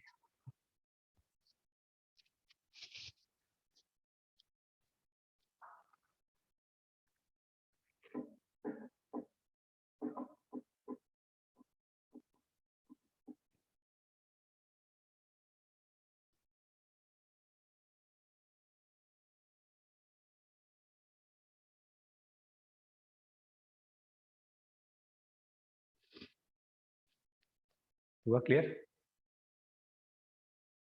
Yes sir. Yes yes sir. Sir. पूरी बार अच्छा। जो घड़ी होती है, आप सोचो न्यूटन के टाइम पे और आइंस्टाइन के टाइम की चीजें एक जैसी थी। हमारी घड़ी स्लो और फास्ट दोनों हो सकती है। अगर टेम्परेचर कम हो जाता तो घड़ी फास्ट हो जाती है, टेम्परेचर ज्यादा हो जाता है तो घड़ी स्लो हो जाती है। खाली टेम्परेचर ही नहीं, क्योंकि पेंडुलम का टाइम पीरियड जी पर भी डिपेंड कर रहा है। तो अगर हम अपनी घड़ी को कहीं और यूज करें, मतलब इस प्लेनेट पर मैन्युफैक्चर की गई घड़ी किसी और प्लेनेट पर यूज करें अगर, तब भी तो घड़ी स्लो या फास्ट हो जाएगी, क्योंकि जी का कंसेप्ट लग रहा है इसमें। तो न्यूटन भी अपने टाइम पर यही कह रहे थे कि टाइम रिलेटिव क्वांटिटी है, और जिसको बाद में आइंस्टाइन ने मॉडर्न फिजिक्स में कह दी, स्पेशल रिलेटिविटी बोल दिया कि टाइम जो होता है वो भी एक रिलेटिव क्वांटिटी है। बट न्यूटन न्यूटन कन्विंस नहीं कर पाए थे किस बेस पे है।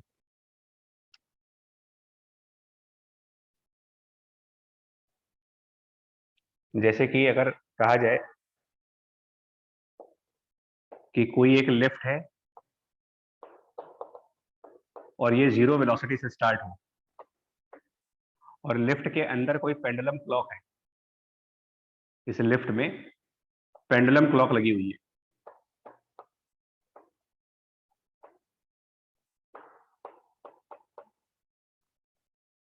So there is pendulum clock inside the lift and the lift start with 0 velocity with some acceleration a.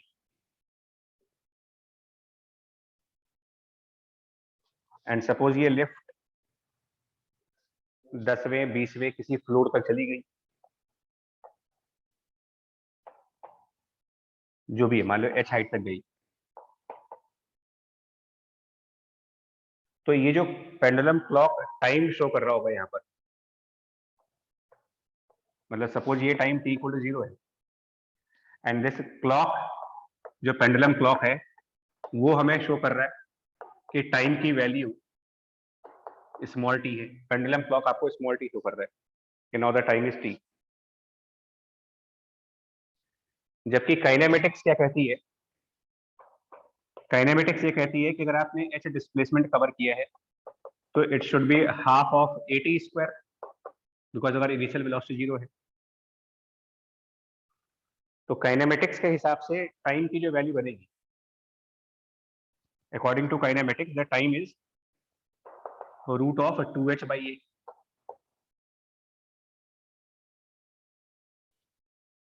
मतलब काइनेमेटिक्स टाइम को कैलकुलेट करता है, और हमारी घड़ी उस कैलकुलेशन को वेरीफाई कर देती है कि हाँ जो कैलकुलेशन तुमने की है वो सही भी है कि नहीं है, इसलिए घड़ी बनाई जाती है। अब आप ये बताइए, जो क्लॉक आपको टाइम शो कर रहा है ये इतना ही होगा? Is it equal to √2h/a? Is more than √2h/a और it is less than √2h/a? क्योंकि ये रियल टाइम है, जो कैलकुलेशन है वो रियल टाइम है आपका। उससे कम होगा। कैसे? This is the real time, और एक्चुअल में घड़ी को यही दिखाना चाहिए था। अभी क्यों क्यों कह रहे हो कि हमको कम टाइम दिखाएगी घड़ी? सर इफेक्टिव एक्सेलरेशन में सर जो जो डिनोमिनेटर में ए भी आ गया ना सर साथ में, तो सर g+a हो जाएगा। हाँ, तो उससे टाइम पीरियड बढ़ गया कि कम हो गया? सर कम हो गया। कम हो कम गया। होना चाहिए। तो इसका मतलब वन ऑसिलेशन कंप्लीट कितनी देर में होगा? वो टोटल टाइम तो कम हो गया। तो एक ऑसिलेशन कंप्लीट होगा 2π√L/a+g में, जी इफेक्टिव स्यूडो फोर्स कंसेप्ट। लेकिन क्लॉक कितना शो करेगी आपको? क्लॉक थोड़ी ये शो करेगी, क्लॉक तो अभी भी आपको 2π√L/g ही दिखाएगी, क्योंकि जब घड़ी बनाई जाती है तो लिफ्ट में बैठ के तो बनाई नहीं जाती है। दुनिया की कोई ऐसी कंपनी तो है नहीं जो लिफ्ट के अंदर अपनी ब्रांच खोल दे कि हम लोग लिफ्ट में घड़ी बनाएंगे। जितनी भी घड़ियां बनती है, जितनी भी कंपनीज हैं, वो सब जमीन पे ही है। तो मैन्युफैक्चरिंग हमेशा आप नॉर्मल स्टेट में करोगे। तो ये रियल टाइम है, लेकिन आप उसको इतना शो कर रहे हो। तो अब देखो कौन सी चीज ज्यादा है, रियल टाइम ज्यादा है कि जो आप घड़ी दिखा रही है वो ज्यादा दिख रहा है आपको? ये कम वैल्यू है और ये ज्यादा है, तो घड़ी ज्यादा दिखा रही है, रियल से ज्यादा घड़ी दिखा रही है। इसका मतलब लॉस, मतलब घड़ी फास्ट हो गई ना हमारी। रियल टाइम से ज्यादा टाइम अगर घड़ी दिखाने लगे तो इसका मतलब बोलेंगे कि पेंडुलम क्लॉक फास्ट हो गई है, बहुत तेज चल रही है।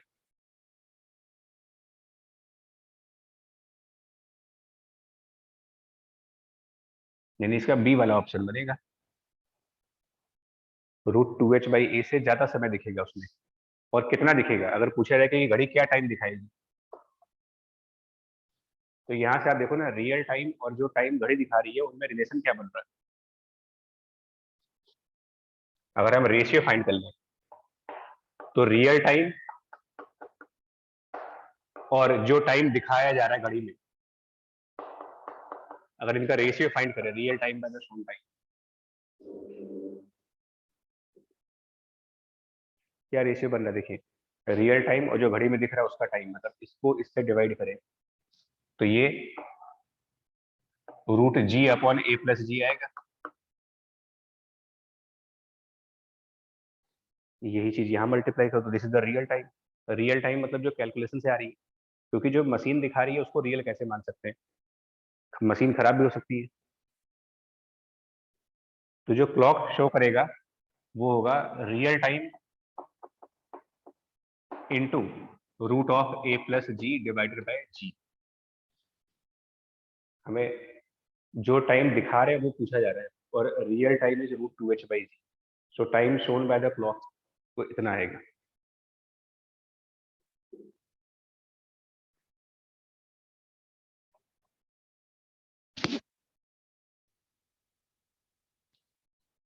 आई वर्किंग समझ में इसकी, pendulum clock working? Yes sir. जी, दोनों जगह थर्मल एक्सपेंशन में इसलिए है क्योंकि लेंथ है, और स्यूडो फोर्स में इसलिए है क्योंकि जी है। और चेंज ऑफ प्लेनेट भी हो सकता है, चेंज ऑफ प्लेनेट करने पर भी ग्रेविटी बदलती है, तो हमारी घड़ी को कहीं पर भी ले जा सकते हैं।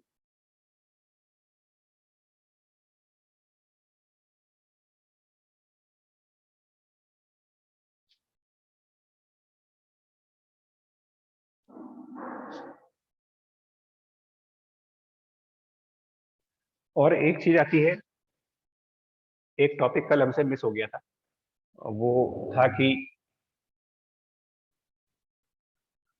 वो रोटेशनल वाला तो था ही, बट एक और टॉपिक जिसके ऊपर बहुत बार क्वेश्चन पूछे गए हैं, दैट इज थर्मल स्ट्रेस।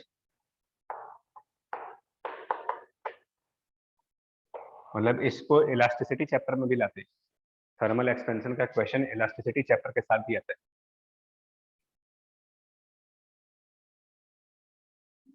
तो थर्मल एक्सपेंशन अपने आप में बड़ा चैप्टर नहीं है, अपने आप में तो बहुत छोटा चैप्टर है। प्रॉब्लम ये है क्योंकि ये किसी के साथ भी कंबाइंड हो जाता है चैप्टर, तो अगर ये टॉपिक वीक हुआ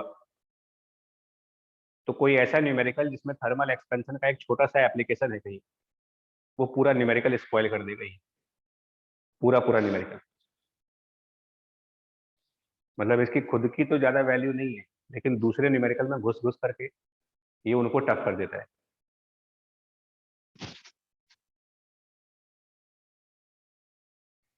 थर्मल स्ट्रेस इलास्टिसिटी चैप्टर में देखिए, किसी वायर की लेंथ को बढ़ाने के दो तरीके हैं। मतलब अगर हमारे पास एक वायर है और उसकी लेंथ एल कही जाए, एक वायर है जिसकी लेंथ एल है और टेम्परेचर T°C है मान लीजिए,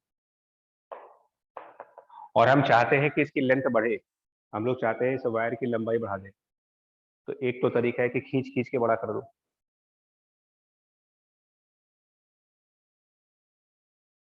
वो कॉमन तरीका है। हम लोग जैसे अपने टी शर्ट बनियाइन सब दिन भर खींचा करते हैं, एक टाइम बाद वो नॉर्मल शेप से डिफरेंट हो जाती है। तो एक तो तरीका है कि आप इसको एलोंगेट कर सकते हो, elongation by force, this is one way। पहला तरीका ये है elongate करने का, मतलब इसमें क्या करिए कि इस वायर के दोनों साइड पर फोर्स लगाएं, इधर भी फोर्स लगाएं, इधर भी फोर्स लगाइए, जिससे कि इसकी length L plus delta L बन जाए। और दोनों साइड इसलिए फोर्स लगाते हैं ताकि इसमें कोई एक्सेलरेशन ना आए, मतलब हम स्टैटिक कंडीशन चाहते हैं। अगर एक साइड फोर्स लगाएंगे और एक साइड नहीं लगाएंगे तो ये एक्सेलरेट करेगा वायर। हम चाहते हैं कि वायर स्टैटिक रहे।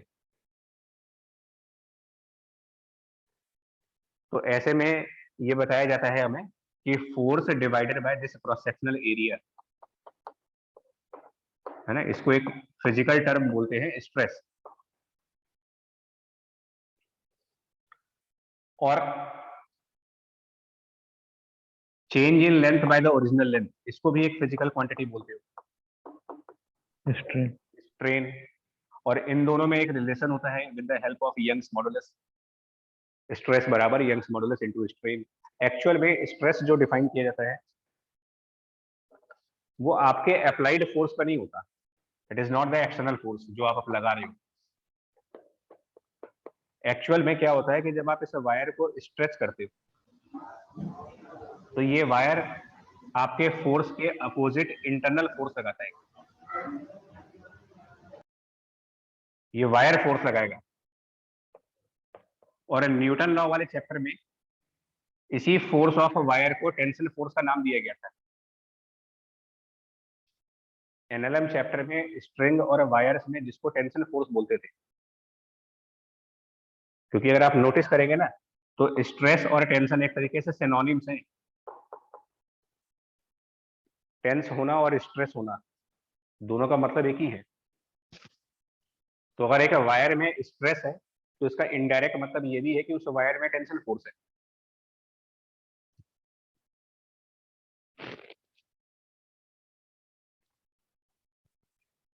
बट होता क्या है कि जब स्टैटिक कंडीशंस होती है तो एक्सटर्नल फोर्स और टेंशन वाली फोर्स सेम आती है। तो एक्चुअल में ये फोर्स वायर का है, जिसको न्यूटन लॉ वाले चैप्टर के हिसाब से आप टेंशन फोर्स भी बोल सकते हो। ये अलग बात है कि tension force in the wire और अप्लाइड फोर्स बराबर है इन स्टैटिक कंडीशंस।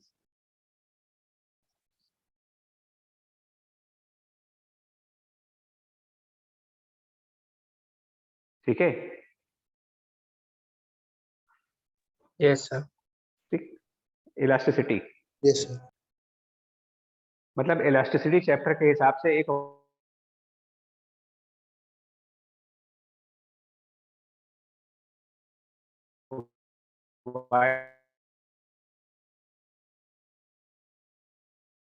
वायर में स्ट्रेस, ठीक, मतलब उसमें कोई टेंशन हो ना, मतलब कुल मिला के वायर में टेंशन आनी चाहिए। Yes sir. सीधी सी बात है भाई, हमें और आपको स्ट्रेस तभी होता है जब किसी बात की टेंशन होगी, तभी तो स्ट्रेस होगा, और किस लिए होगा? बैठे बिठाए किस चीज का स्ट्रेस होगा हमें?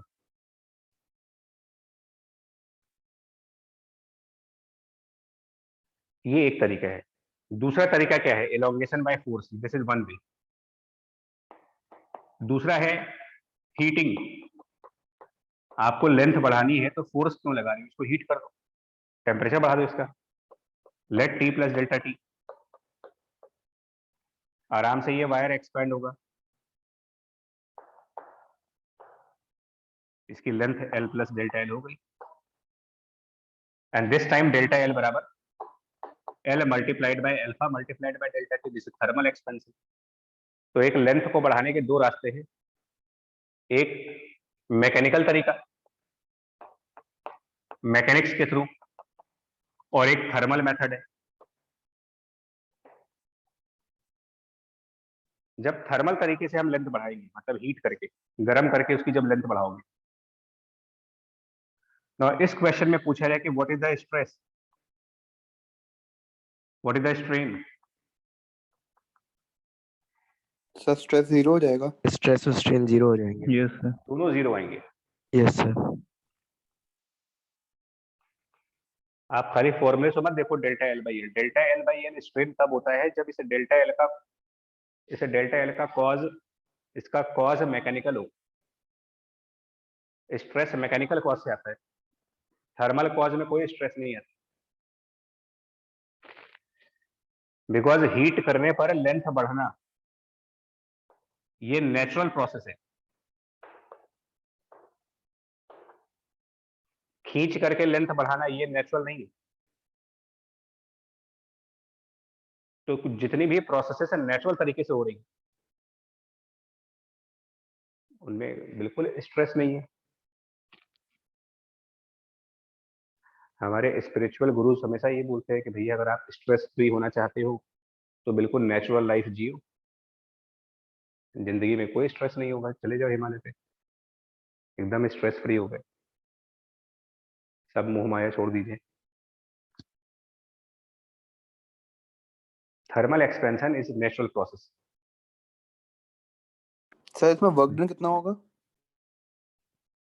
इसमें वर्क नहीं होगा, अभी कुछ नहीं होगा तो इसमें। फोर्स वर्क मतलब जो हीट जो दी होगी उसी को वर्क बोलेंगे, वो कैलोरीमेट्री से आएगी, एमएस डेल्टा टी से। ठीक है सर। पहली बात ये समझिएगा कि स्ट्रेस मैकेनिकल तरीके से होता है, थर्मल तरीके में कोई स्ट्रेस नहीं होता। किस बात का स्ट्रेस भाई? इसको हम सांसें ले रहे हैं, हमें इस बात का कितना स्ट्रेस है कि हमारी सांसें चल रही है, कितनी टेंशन है इस बात की हमको कि यार हमारी सांसें क्यों चल रही है। भाई ब्रीद करना एक नेचुरल प्रोसेस है, वो होना ही है, आप चाहो चाहे ना चाहो, होगा वो बिल्कुल होगा, इसमें किसी को स्ट्रेस नहीं होता। अब जिनको होता है वो कुछ अजीब से लोग होते हैं, वो फिर वो जा करके सुसाइड कर लेते हैं।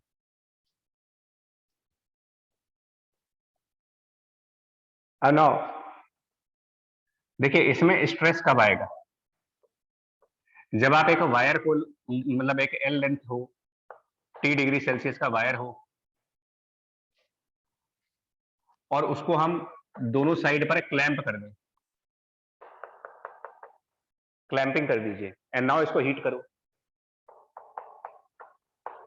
Heat after clamping. अब क्या होगा? हीट आफ्टर क्लैंपिंग है जी, फैल जाएगा ये। फैल, अब स्ट्रेस आएगा। चलो फैलना तो मान लो हम रोक दें, नाउ स्ट्रेस है। Stress is always due to something which is unnatural. Heat करने पर लेंथ बढ़ना एक नेचुरल फिनोमिना है, वो हो नहीं पा रहा। दोनों साइड क्लैंप कर दिया आपने और गर्म भी कर रहे हैं उसको, तो वो एक्सपैंड होना चाहता है लेकिन हो नहीं पा रहा, जगह ही नहीं उसके पास एक्सपैंड करने की। बट वो चाहता था वो इतना एक्सपेंशन चाहता था, वायर में इस लेंथ का एक्सपेंशन होना चाहिए था, बट वो एक्सपेंशन हो ही नहीं पाया। क्यों? साइड वाली वॉल्स ने अंदर फोर्स लगाई होगी। तो एक तरीके से यहाँ मैकेनिकल और थर्मल दोनों कॉज आ गए। थर्मली आप इसको हीट कर रहे हो और मैकेनिकली फोर्सेस भी लगा रहे हैं, मतलब दोनों चीजें एक साथ कर रहे हैं। तो जैसे हमने कहा कि चेंज ऑफ लेंथ दो तरीके से कर सकते हो, अगर हम ये दोनों काम एक साथ कर दें और अपोजिट सेंस में कर दें,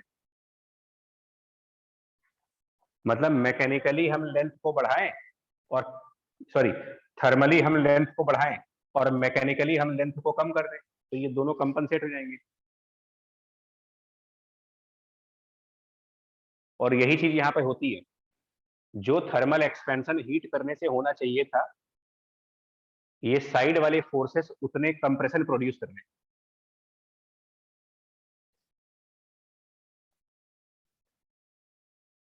मतलब thermal expansion is simultaneously cancelled by mechanical compression. Mechanical compression thermal expansion को काट रहा है,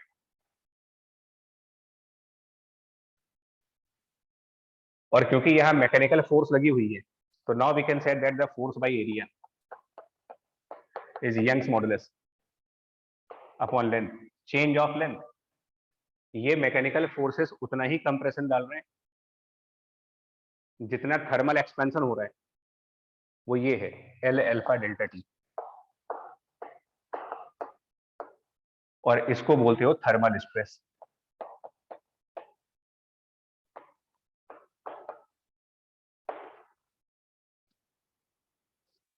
प्रॉपर्टी समझ में आई क्या हुआ यहाँ पर?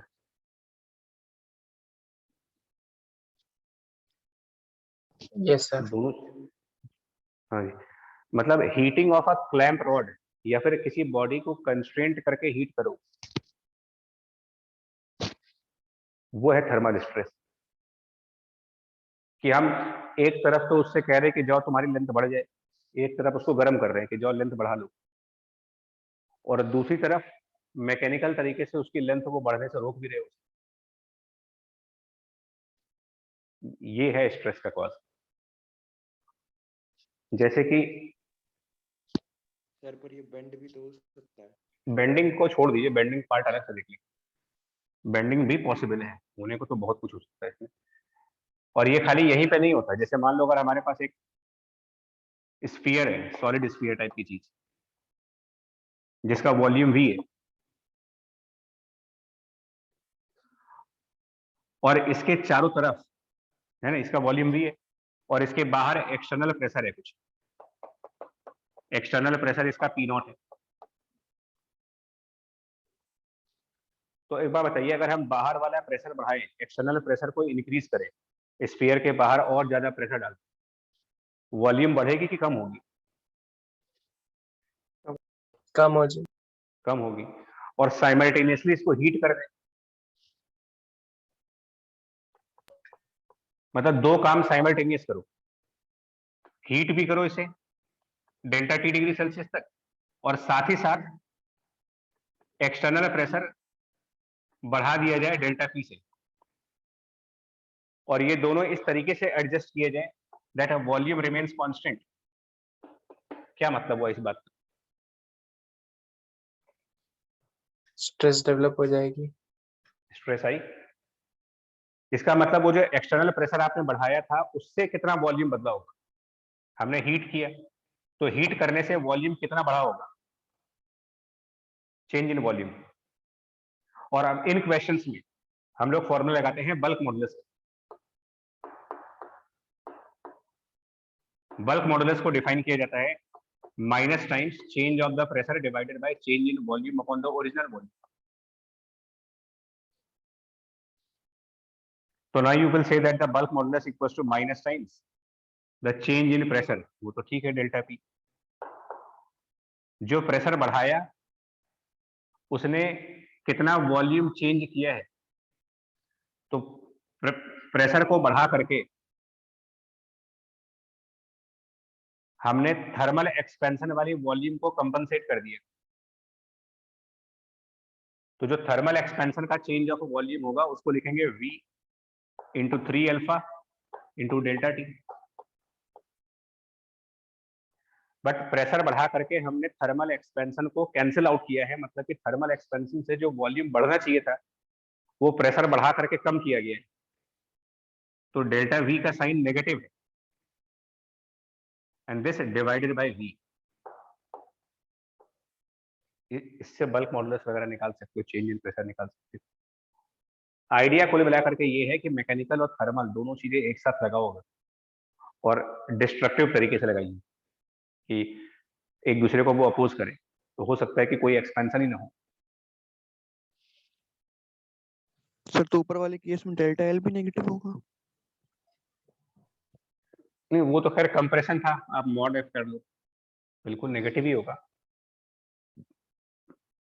बट यहाँ माइनस का वो रोल नहीं आता ना, क्योंकि इसके फॉर्मूले में एक माइनस है एक्चुअली, उस माइनस से बचने के लिए हमको साइन देखना पड़ता है। यस।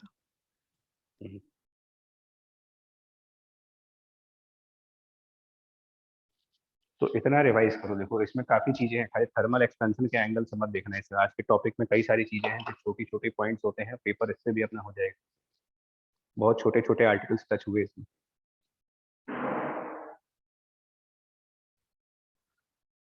इसको भी एक आध क्वेश्चन अगली बार करा देंगे।